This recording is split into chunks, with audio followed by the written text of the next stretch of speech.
Doctor ortho Ayurvedic oil and capsule. अब दर्द भी घुटने टेकेगा। झारखंड के मुख्यमंत्री हेमंत सोरेन ने रांची के 7 वर्षीय तैराक ईशांक को किया सम्मानित। 5 लाख का चेक सौंपकर नन्हे तैराक को दी शुभकामनाएं। ईशांक ने भारत और श्रीलंका के बीच स्थित पाल्क स्ट्रेट के 29 किमी को लगातार 9 घंटे 50 मिनट में तैरकर पार करते हुए बनाया है विश्व रिकॉर्ड। निशांत कुमार के मंत्री बनने पर राजद के चोर दरवाजे की एंट्री वाले बयान का जीतन राम मांझी ने दिया करारा जवाब। कहा, गुल्ली डंडा खेलने वालों से बेहतर है निशांत कुमार। वहीं चिराग पासवान ने भी निशांत कुमार को मंत्री बनाने का स्वागत किया। कवर्धा में छत्तीसगढ़ के उप मुख्यमंत्री विजय शर्मा ने किया घोटिया विद्युत उपकेंद्र का भूमि पूजन। विजय शर्मा ने कहा, विद्युत उपकेंद्र शहर की बिजली व्यवस्था को मजबूत करेगा।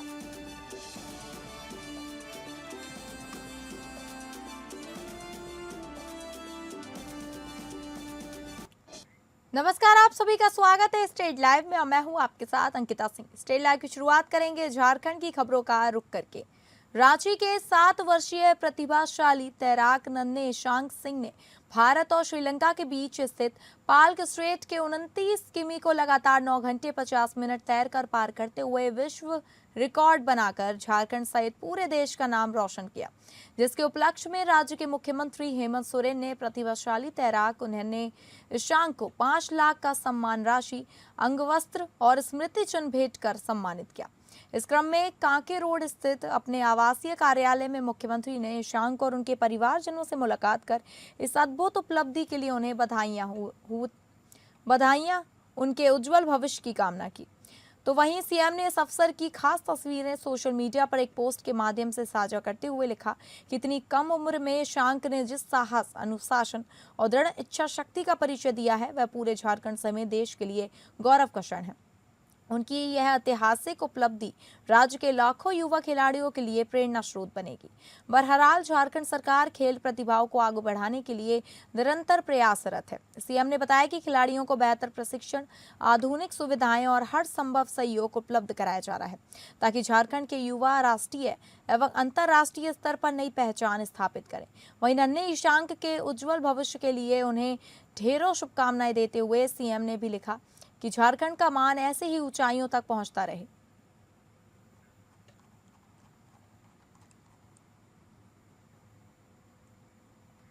बंगाल चुनाव के घोषणा आने के बाद ममता बनर्जी के दिए हुए बयान अंतर्राष्ट्रीय कोर्ट जाने की बात को लेकर गोड्डा सांसद निशिकांत दुबे ने ममता बनर्जी पर तेज प्रहार करते हुए कहा कि ममता जी अंतर्राष्ट्रीय कोर्ट जाएं या ममता जी बंगाल में बैठकर खुद का कोर्ट बना ले। अभिषेक बनर्जी जी और ममता बनर्जी कुछ भी कर सकते हैं, अपना संविधान भी लिख सकते हैं। इसके अलावा उन्होंने कहा कि जिस तरह से शुभेंदु अधिकारी के पीए की हत्या की गई है, बर्दाश्ती है कि किस तरह से बंगाल अंतर्राष्ट्रीय क्रिमिनल का बांग्लादेशी का अड्डा बना हुआ है और इलीगल काम करने वालों का एक केंद्र बना हुआ है। वहीं पश्चिम बंगाल में जितने भी क्रिमिनल हैं वह सभी सलाखों के पीछे होंगे और यदि भागने की कोशिश करेंगे तो वह मार दिए जाएंगे। जितने बांग्लादेशी घुसपैठ हैं जिसका असर संथाल परगना में पड़ने वाला है। संथाल परगना में जो बांग्लादेशी घुसपैठ कब्जा करके रखे हैं, बांग्लादेशी घुसपैठ की वजह से आदिवासी की जनसंख्या घटी है। जी अंतर्राष्ट्रीय कोर्ट जाए या ममता जी बंगाल में ही बैठकर अपना खुद का कोर्ट बना ले। इसमें कहा जाता है कि बाप बेटा पंच, पर्दा का नाम चार आना। तो अभिषेक बनर्जी जी और ममता बनर्जी जी कुछ भी कर सकते हैं, नया संविधान भी लिख सकते हैं। बाबा साहब अम्बेडकर जी के स्थान पर वो ममता बनर्जी का भी संविधान चल सकता है। फैक्ट ये है कि कल जो शुभेंदु अधिकारी जी के पीए की डेथ हुई है, ये एक उदाहरण मात्र है कि बंगाल किस तरह से अंतर्राष्ट्रीय क्रिमिनल का, बांग्लादेशी घुसपैठिए का और इलीगल काम करने वालों का एक केंद्र बिंदु हो गया था। पश्चिम बंगाल एक ऐसा राज्य है जहाँ की समुद्र भी है, पीने का पानी भी है। पूरे झारखंड में झारखंड मुक्ति मोर्चा के कार्यकर्ताओं ने महंगाई का आरोप लगाते हुए केंद्र सरकार पर हमला बोला। इसके तहत धनबाद के रणधीर वर्मा चौक पर पूरे धनबाद के झारखंड मुक्ति मोर्चा के कार्यकर्ताओं ने केंद्र सरकार के खिलाफ एक दिवसीय धरना दिया एवं उपायुक्त धनबाद को ज्ञापन सौंपा। पलटवार करते हुए भारतीय जनता पार्टी ने कहा कि झारखंड सरकार बंगाल एवं असम की हार से घबरा गई है, इसलिए दिखाने के लिए प्रदर्शन कर रही है। जनता इनके झांसे में आने वाली नहीं है। आगामी चुनाव में असम की तरह यहां भी झारखंड मुक्ति मोर्चा एवं कांग्रेस का पक्ता साफ हो जाएगा। असम चुनाव में मुख्यमंत्री हेमंत सोरेन एवं गांधी विधायक कल्पना सोरेन चुनाव प्रचार में गई थी, फिर भी चुनाव हारना बीजेपी के लिए मनोबल बढ़ाने वाली बात है। 2 राज्यों के एक तरफा जीत से बीजेपी का हौसला बुलंद है। आप भी वोट देते हैं, आप भी इस देश के नागरिक हैं। भले ही माइक पकड़ के आप हमसे सवाल कर रहे हैं, हम आपसे एक सवाल करते हैं, क्या ऐसा चुनाव देखा कि इतना फोर्स और चुनाव के बाद इतना आगजनी, इतना मारकाट? लोग आरोप लगा रहे थे कि सीपीएम वाले ऐसा करते थे एक जमाने में, टीएमसी वाले ऐसा कर रहे थे, आप आरोप लगाते थे, आज आप कर रहे हो। तो आप में और उसमें क्या अंतर है? ये साफ है कि आप क्या कथनी और करनी में फर्क है। बंगाल और असम के प्रचंड जीत ने इन लोगों का जो है ज़मीन को हिला के रख दिया है, इसलिए ये लोग जो है रोड पे आ रहे हैं। जबकि इन लोग को अच्छी तरह से पता है कि अभी जो है गैस का दाम बढ़ने का एक कुछ वजह है, उसमें भी आप देख सकते हैं कि गैस का घरेलू दाम नहीं बढ़ा है। अब रुक करेंगे बिहार की खबरों का, जहां बिहार मुख्यमंत्री सम्राट चौधरी के नेतृत्व में मंत्रिमंडल का विस्तार हुआ, जिसमें 32 मंत्रियों ने शपथ ली। इस खास मौके पर केंद्रीय मंत्री चिराग पासवान ने नई सरकार को अपनी शुभकामनाएं दी और इसे बिहार के विकास के लिए एक नई शुरुआत बताया। चिराग पासवान ने जहां प्रधानमंत्री मोदी की नई सोच की तारीफ कही, वहीं पूर्व मुख्यमंत्री नीतीश कुमार के बेटे निशांत कुमार के मंत्री बनने पर भी खुशी जाहिर की। केंद्रीय मंत्री चिराग पासवान ने मंत्रिमंडल विस्तार पर अपनी प्रतिक्रिया देते हुए नए मंत्रियों को ढेर बधाइयां दी। उन्होंने कहा कि यह सरकार प्रधानमंत्री मोदी की नई सोच, पूर्व मुख्यमंत्री नीतीश कुमार की दृष्टि और उनके पिता स्वर्गीय रामविलास पासवान के विचारों को आगे ले जाने वाली सरकार है। चिराग ने विश्वास जताया कि आने वाले 5 साल बिहार के लिए स्वर्णिम काल साबित होंगे और राज्य विकसित बनने की दिशा में तीव्र गति से आगे बढ़ेगा। निशांत कुमार को मंत्री पद की जिम्मेदारी मिलने पर चिराग ने कहा कि वे युवा हैं और उन्हें नई जिम्मेदारी मिली है। उन्होंने जोर दिया कि राजनीति में जितने अधिक युवा आएंगे उतना ही अच्छा होगा। निशांत की नई भूमिका से बिहार के विकास को निश्चित रूप से लाभ मिलेगा। वहीं लोक जनशक्ति पार्टी रामविलास के कोटे से नए मंत्री बने संजय पासवान ने अपनी नियुक्ति पर हर्ष जताया। उन्होंने कहा, मैं इस नई जिम्मेदारी के लिए अपने नेता चिराग पासवान जी के प्रति हृदय से आभार व्यक्त करता हूं कि उन्होंने मुझे इस योग्य समझा। मैं मुख्यमंत्री सम्राट चौधरी जी और सभी 5 दलों के शीर्ष नेतृत्व को भी धन्यवाद देता हूं। नए मंत्रिमंडल को ढेर सारी बधाई, शुभकामनाएं। ये मेरे प्रधानमंत्री नरेंद्र मोदी जी की सोच वाली सरकार, पूर्व मुख्यमंत्री नीतीश कुमार जी के अनुभव वाली सरकार, युवा जोश युवा सोच सम्राट जी के सोच वाली सरकार और मेरे नेता मेरे पिता आदरणीय रामविलास पासवान जी के विचारों को आगे लेकर जाने वाली सरकार, बिहार को फर्स्ट, बिहारियों को फर्स्ट बनाने वाली यह सरकार है। मैं मानता हूं कि अगले 5 साल बिहार के लिए एक स्वर्णिम काल के तौर पर साबित होंगे, जहां पे ये डबल इंजन की सरकार सही मायनों में बिहार को एक विकसित राज्य बनाने की दिशा में तीव्र गति से आगे लेकर जाने का काम करेगा। बिहार में सम्राट चौधरी के नेतृत्व में नए मंत्रिमंडल का विस्तार हो चुका है। इस नए फेरबदल और खासकर नीतीश कुमार के बेटे निशांत कुमार को मंत्री बनाए जाने पर सियासत गर्मा गई है। जहां एक तरफ राजद इसे चोर दरवाजे की एंट्री बता रही है, वहीं केंद्रीय मंत्री जीतन राम मांझी ने एनडीए सरकार का बचाव करते हुए विपक्ष पर तीखा हमला बोला है। केंद्रीय मंत्री जीतन राम मांझी ने नए मंत्रिमंडल का स्वागत करते हुए कहा कि सम्राट चौधरी के नेतृत्व में बना यह नया मंत्रिमंडल पूरी तरह संतुलित है। इसमें युवा जोश और अनुभव का सही तालमेल बिठाया गया है। मांझी ने कहा, यह मंत्रिमंडल बिहार को आगे ले जाने का जो सम्राट चौधरी का सपना है, उसे नीतीश कुमार के कुशल निर्देशन में पूरा किया जाएगा। इसमें समाज के हर वर्ग और हर क्षेत्र का ध्यान रखा गया है। जब मांझी से निशांत कुमार को मंत्री बनाए जाने और विपक्ष के आरोपों पर सवाल पूछा गया तो उन्होंने बड़े ही बेबाक अंदाज में जवाब दिया। मांझी ने कहा कि क्या निशांत कुमार इंसान नहीं है, क्या वो बिहार के नागरिक नहीं है।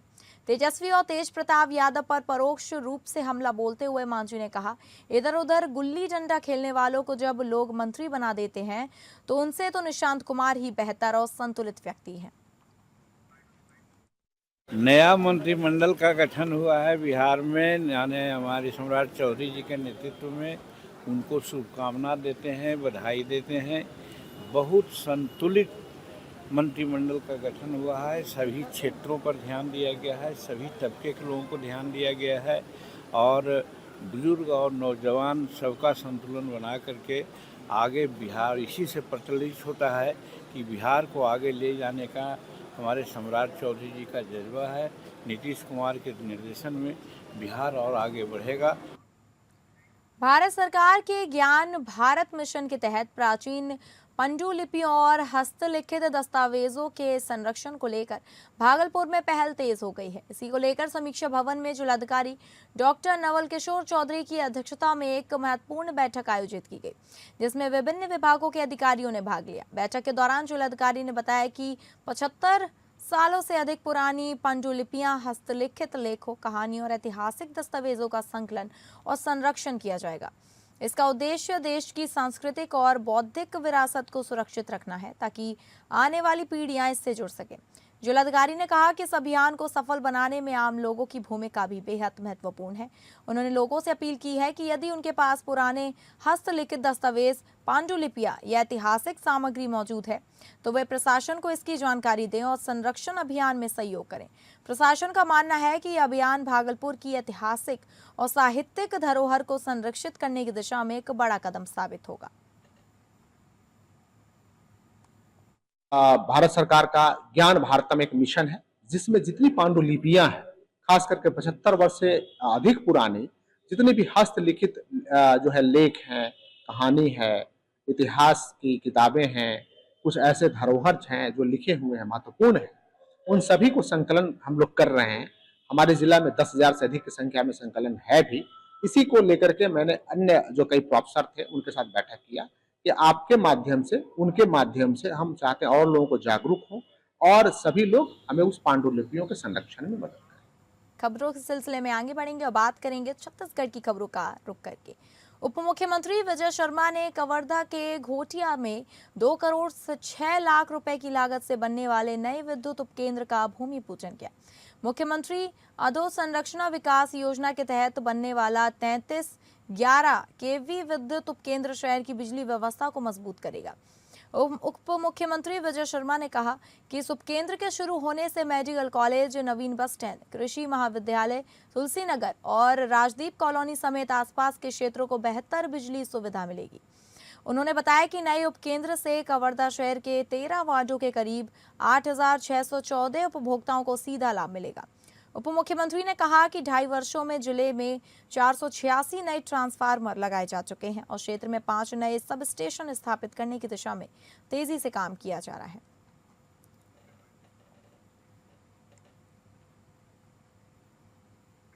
उप मुख्यमंत्री अरुण साव ने ऑपरेशन सिंदूर, सुशासन तिहार और इंडी गठबंधन को लेकर बड़ा बयान दिया। उन्होंने सेना के पराक्रम की सराहना करते हुए विपक्ष पर निशाना साधा। उप मुख्यमंत्री अरुण साव ने कहा कि हमारी सेना ने ऑपरेशन सिंदूर के जरिए पूरी दुनिया में भारत की सैन्य शक्ति का लोहा बनवाया था। उन्होंने सुशासन तिहार को जनता के प्रति जवाबदेही का सशक्त माध्यम बताया और कहा कि सरकार जनता के बीच जाकर उनकी समस्याओं को सुन रही है। वहीं इंडी गठबंधन पर हमला बोलते हुए अरुण साव ने कहा कि उन्हें ना देश से मतलब है और ना ही संविधान से। ऑपरेशन सिंदूर प्रधानमंत्री माननीय नरेंद्र मोदी जी के नेतृत्व में हमारी सैन्य शक्ति का परिणाम था कि जिस प्रकार से हमारे सेना के बहादुरों ने बहादुरी दिखाई, सरहद पर बैठे हुए आतंकियों के ठिकाने को नेस्तनाबूद किया, देश पर बुरी नजर रखने वालों को कड़ा सबक सिखाया और पहलगाम में हमारी माताओं और बहनों का सिंदूर उतारने का काम उन्होंने किया था, उसका माकूल जवाब और बदला हमारे सेना ने किया। मैं सेना की बहादुरी को नमन करता हूं, प्रणाम करता हूं। रायगढ़ शहर के ऐतिहासिक एवं आस्था के प्रमुख केंद्र गजमार पहाड़ मंदिर में 31 फीट ऊंची भव्य कांस्य बजरंगबली प्रतिमा स्थापना के लिए शुक्रवार को विधिवत पूजा भूमि पूजन किया गया। वित्त मंत्री एवं रायगढ़ विधायक ओपी चौधरी ने वैदिक मंत्रोच्चार और विधि विधान के साथ भूमि पूजन संपन्न कराया। इस अवसर पर नगर निगम महापौर जीवर्धन चौहान, सभापति डिग्री लाल साहू, जनप्रतिनिधि, सामाजिक संगठनों के सदस्य, गणमान्य नागरिक और बड़ी संख्या में श्रद्धालु उपस्थित रहे। मंदिर परिसर पूरे समय जय श्री राम और जय बजरंगबली के जयघोषों से गूंजता रहा। पूजन अर्चन के बाद विशाल भंडारे का आयोजन किया गया, जिसमें हजारों श्रद्धालुओं ने प्रसाद ग्रहण किया। भक्तिमय वातावरण और धार्मिक उत्साह से पूरा परिसर आस्था के रंग में रंगा नजर आया। श्रद्धालुओं में प्रस्तावित भव्य प्रतिमा को लेकर विशेष उत्साह और उमंग देखने को मिली। जी, आज देख रहे हैं कि रायगढ़ के लोगों की आस्था किस तरह से गजमार पहाड़ में जुड़ी हुई है, हनुमान जी से जुड़ी हुई है और सभी समाज के सहयोग से, हर जन जन के सहयोग से यहाँ पर समाज के द्वारा हनुमान जी की प्रतिमा स्थापना के लिए, काश्य प्रतिमा की स्थापना के लिए भूमि पूजन आज हुआ है। आज का दिन रायगढ़ के संस्कारों की दृष्टि से, रायगढ़ के सांस्कृतिक दृष्टि से अत्यंत ऐतिहासिक। मरवाही विधानसभा क्षेत्र के आदिवासी बाहुल्य ग्राम पंचायत कटरा में प्रधानमंत्री ग्राम सड़क योजना के तहत 2 नई सड़कों का भूमि पूजन किया गया। कार्यक्रम में विधायक प्रणब कुमार मरपंची शामिल हुए। गौरेला पेंड्रा मरवाही जिले के कटरा क्षेत्र में लगभग 7 करोड़ 97 लाख रुपए की लागत से 8.5 किलोमीटर लंबी 2 सड़कों का निर्माण किया जाएगा। पहली सड़क इमलीधार से चिल्हन टोला तक बनाई जाएगी, जिसकी लंबाई 4.5 किलोमीटर होगी। वहीं दूसरी सड़क कटरा मेन रोड से गाड़ा ढिलान तक 4 किलोमीटर लंबी होगी। विधायक प्रणब कुमार मरपंची ने भूमि पूजन करते हुए कहा कि इन सड़कों के बनने से आदिवासी बाहुल्य वनांचल क्षेत्र में आवागमन सुगम होगा। ग्राम पंचायत कटरा में भूमि पूजन का आयोजन किया गया था। इस ग्राम पंचायत में 2 रोड का जो है टेंडर हो चुका है, अब वो निर्माण की प्रक्रिया में आ रहा है। एक चिल्हन टोला का है, एक गाड़ा ढिलान का। इसी तारतम्य में हम लोग जो है यहाँ उपस्थित हुए हैं और गांव वाले भी बड़ी संख्या में उपस्थित हुए हैं। भूमि पूजन के साथ साथ जो है सरकार की योजनाओं के बारे में भी इनसे चर्चा किया गया। सब लोग जो है सरकार की जो योजना चल रही है, जो धरातल पर उतर है, उससे संतुष्ट हैं। किसी प्रकार का किसी का कोई शिकायत नहीं है। और मैं इनकी मांग के बारे में भी बात रखा कि किसी का कोई मांग हो तो बताइए करके।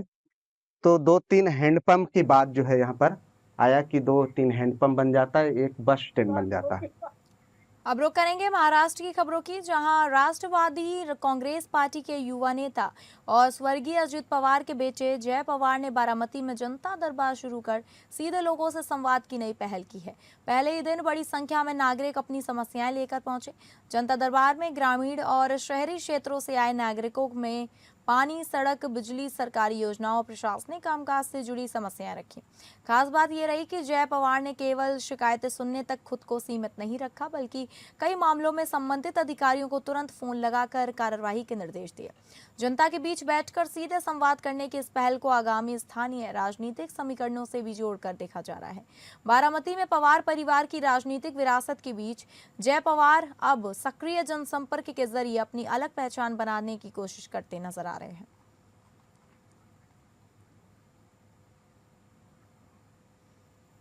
अब बात करेंगे पंजाब की खबरों का रुख करके, जहां कपूरथला शहर में कूड़े की समस्या से क्षेत्र निवासी पहले ही खासे परेशान थे। अब दूसरी ओर नगर निगम और नगर पालिका संगठन पंजाब समूह कर्मचारी और सफाई कर्मचारी अपनी मांगों को लेकर हड़ताल पर बैठ चुके हैं।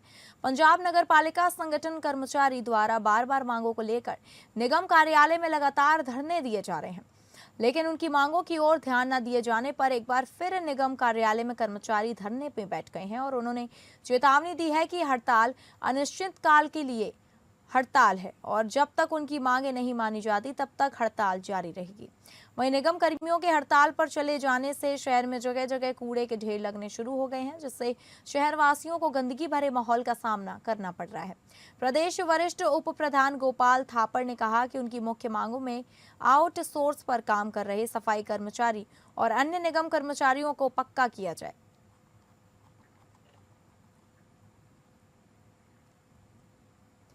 तो फिलहाल स्ट्रीट लाइव में बस इतना ही। नमस्कार।